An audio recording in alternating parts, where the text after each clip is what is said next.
புதிய படங்கள் வெளியாகும் நிலையில் முதல் 3 நாட்களுக்கு ரிவ்யூ என்ற பெயரில் திரையரங்கு வளாகத்திற்குள் யாரையும் பேட்டிகள் எடுக்க அனுமதிக்க கூடாது என நடிகர் விஷால் வலியுறுத்தியுள்ளார்.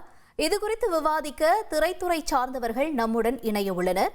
அதற்கு முன்னதாக செய்தியாளர் ராஜா நம்முடன் இணைகிறார். அவரிடம் விவரம் கேட்போம். ராஜா வணக்கம். இப்ப இந்த ரிவ்யூ விவகாரத்துல முதற்கட்டமா நடிகர் விஷால் என்ன பேசியிருக்காரு, அவருடைய கருத்து என்ன அப்படிங்கறத நம்ம விரிவா தெரிஞ்சுக்கலாமா? வணக்கம். நடிகர் சங்க பொதுச் செயலாளர் விஷால் இன்றைய தினம் படத்தின் இசை வெளியீட்டு விழாவில் வருங்காலங்களில் 3 நாட்களுக்கு திரையரங்கு வளாகத்திற்குள் ரிவ்யூக்களை வேண்டாம் என்றும் கேட்டுக்கொண்டார். இதற்கு திரையரங்கு உரிமையாளர்கள், விநியோகஸ்தர்கள், தயாரிப்பாளர்கள் இந்த கோரிக்கையை ஏற்க வேண்டும் என்று அவர் தரப்பு ஒரு வேண்டுகோளை விடுத்திருக்கிறார். இது தற்போது பேசு பொருளாக இருக்கிறது. இதற்கு காரணம் என்ன பார்த்தால், கடந்த வருடங்கள் பெரிய நட்சத்திரங்கள் படங்களில் இந்த ரிவ்யூ என்ற பேரில் சிலர் தனிமனித தாக்குதலுக்கு உள்ளாகி அந்த படங்களுக்கான ஒரு தோல்விக்கான காரணமாகவே ஆகியிருக்கிறது. இதுபோல் முதல் ஷோ முடிந்த பிறகு இந்த பப்ளிக் ரிவ்யூ என்ற பேரில் சிலர் தனிமனித தாக்குதலும் முறையான விமர்சனங்கள் இல்லாததாலும் பெரிய நட்சத்திர படங்கள் தோல்வியடைகிறது ஒரு குற்றச்சாட்டு முன்வைக்கப்படுகிறது. சில நாட்களுக்கு முன்பு கூட இயக்குனர் R.K. செல்வமணி ஒரு மேடையில் பேசும்பொழுது குறைஞ்சது ஒரு படத்திற்கான பிரீத்திங் ஸ்பேஸ் 2 நாட்களுக்கு பிறகு விமர்சனம் எழுதுங்கள் அப்படி, ஏனால் முன்பு போல் இப்ப படங்கள் 50 நாட்கள் 100 நாட்கள் ஓடுவதில்லை.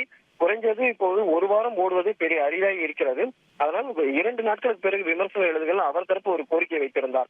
இப்படி பல்வேறு திரைப்பிரபலங்கள், இயக்குநர்கள், தயாரிப்பாளர்கள் விமர்சனங்களை தொடர்ந்து தள்ளி எழுதுங்கள், படங்களில் வெளியாகி அதுக்கு ஒரு பிரீத்திங் ஸ்பேஸ், ஏனால் ஒரு வாரத்திற்கு 7-8 படங்கள் வெளியாகிறது.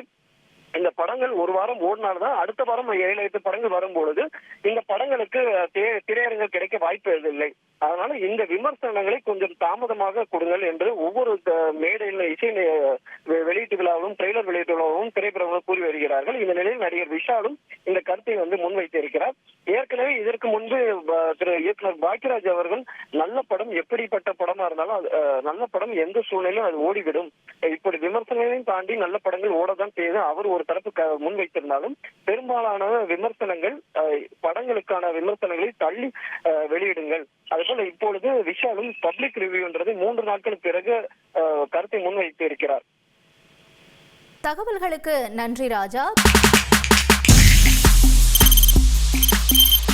தவிர்க்க முடியாத தம்ப்நெயில்ஸ், கலக்கலான கண்டென்ட்ஸ், சினிமாவும் சீரியஸ் பிரச்சனைகளும், பல வருடங்கள் தளபதி விஜய் கலகலப்பும் கைகலப்பும்,